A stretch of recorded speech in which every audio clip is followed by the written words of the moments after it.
able to adjust oneself readily to different conditions. An invaluable asset in a constantly changing universe. From the Kourei to the Sen, the Mako, and the Tana.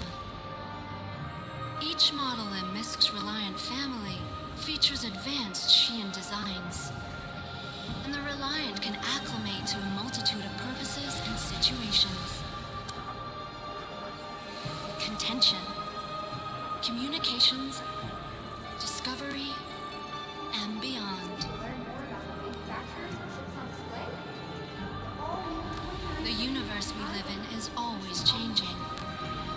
Shouldn't you be? Misc Reliant.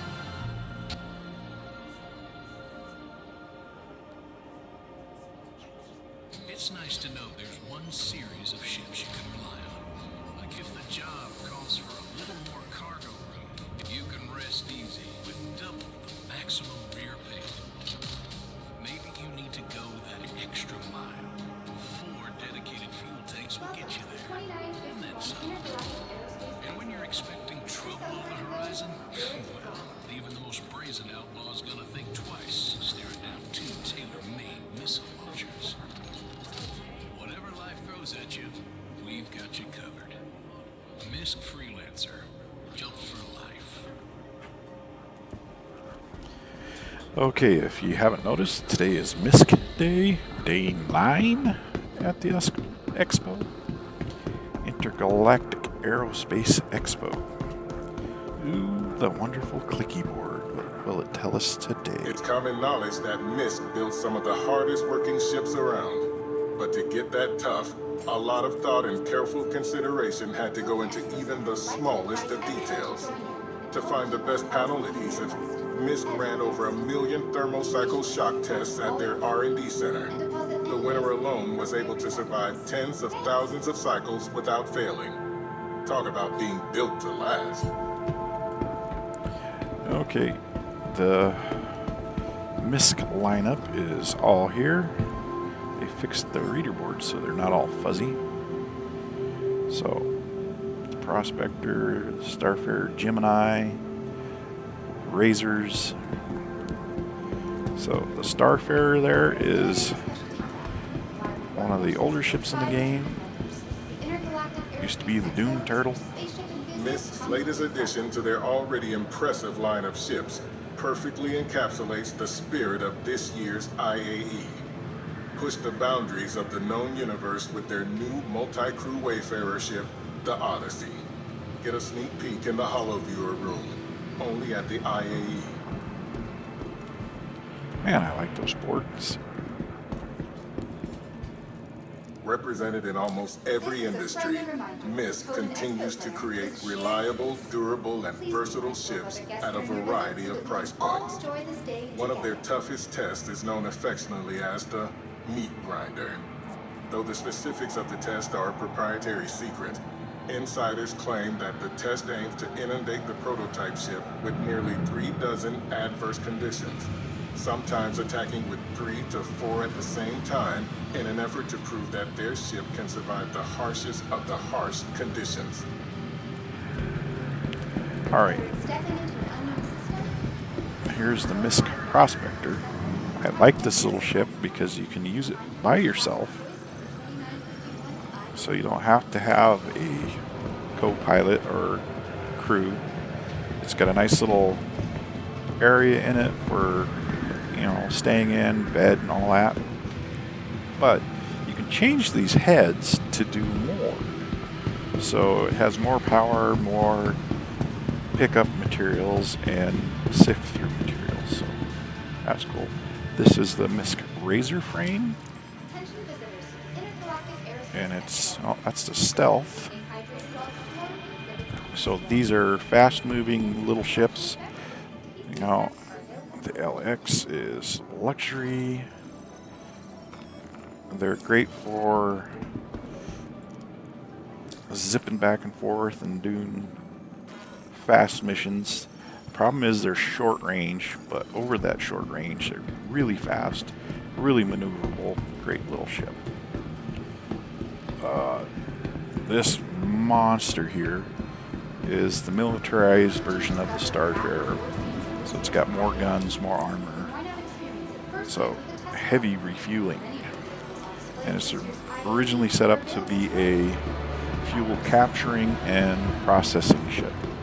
So on the back there's these huge containers that you put your processed fuel in, and you can sell them to space stations or other players at some point. So it's a part of the game loop that isn't in the loop yet. So down here we have nothing in those areas. So we'll go around to the hollow view, or whatever you want to call it. Okay, this is the new ship they just came out with. So I really don't know the name. Misc Odyssey.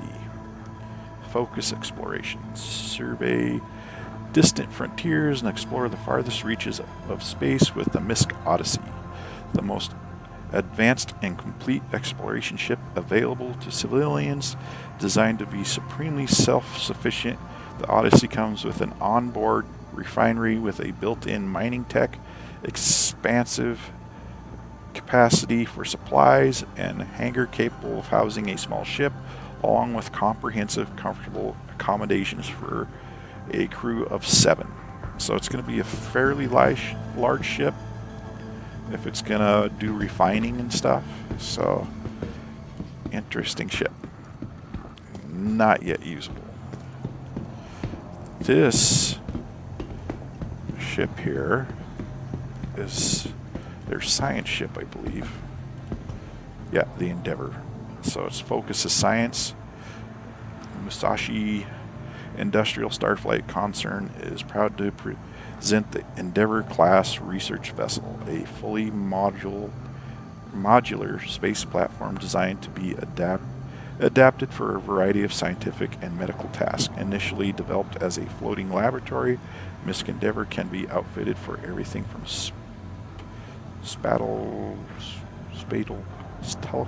telescopically, to use as a mobile hospital.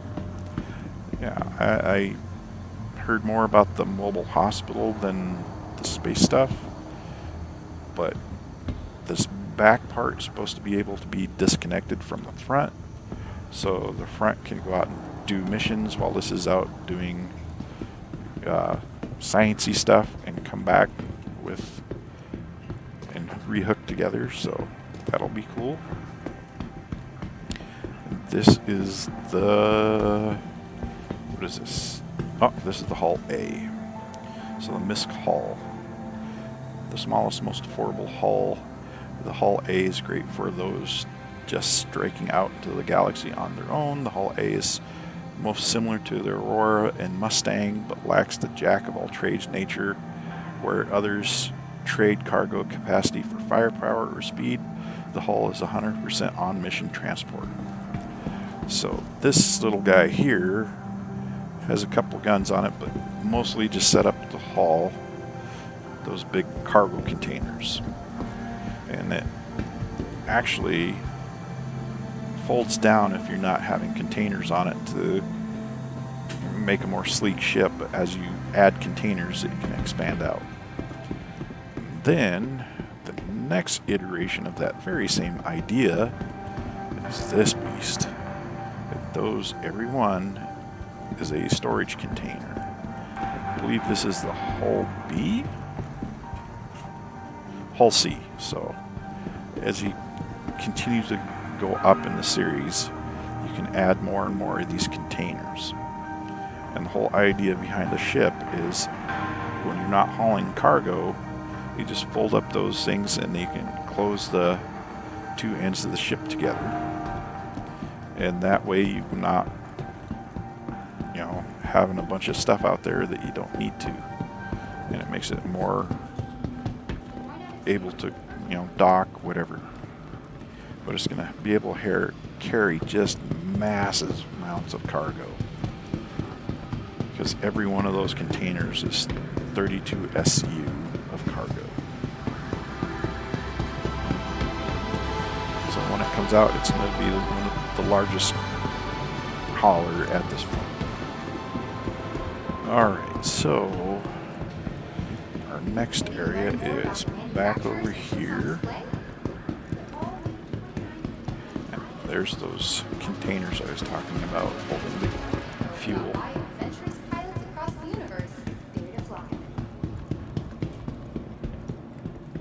Hull 2 and 3.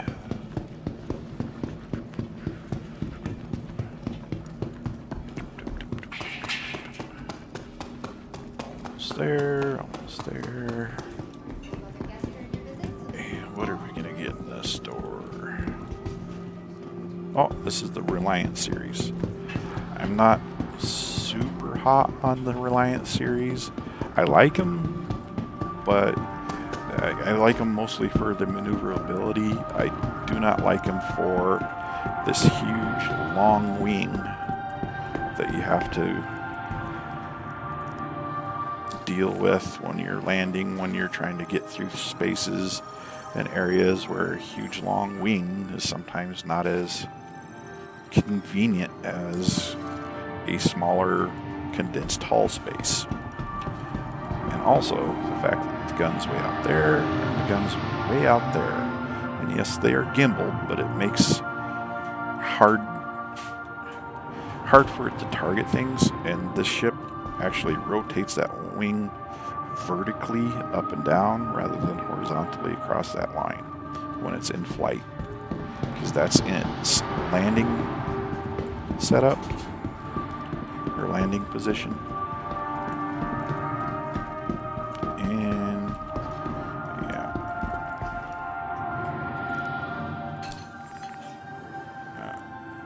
light freight or light fighter. So this is the fighter, and that's the other things. A couple of them only have like 2 guns, which is very frustrating when you're trying to get into a fight and you realize you're undergunned. They did have one that was set up just for like camera work.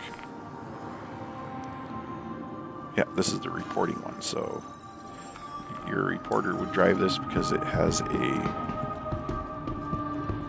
it has the camera node on it, so it take video or whatever, however they decide to do the reporting on this, and the game loop. And light science. So do science research and data collection on that. But overall, they're not bad ships. They're very maneuverable. But just the shape of that wing and everything makes it a little more difficult to do things. Alright, off to the other side. Way on the other side of the hull. But these hulls are awesome looking. I must commend them on their great job here. Just run straight across is probably the easiest.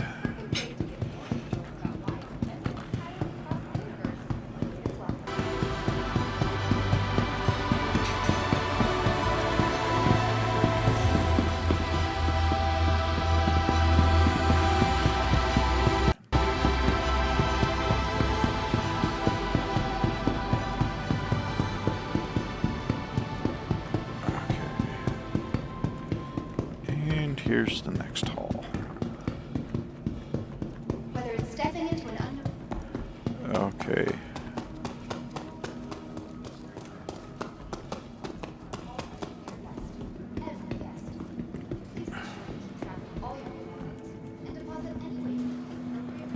Okay, these are the freelancers. All right. So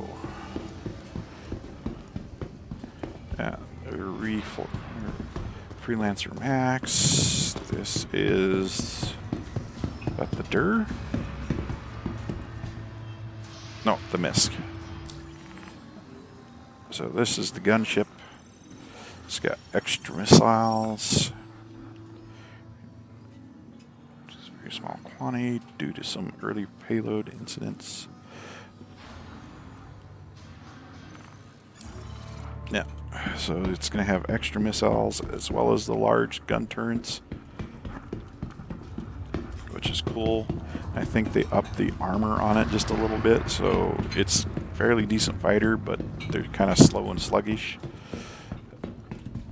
Freelancer Max for your max cargo hauling, because it has, was it double the capacity? So that's good. For your hauler, still has those great turrets, a couple of missiles.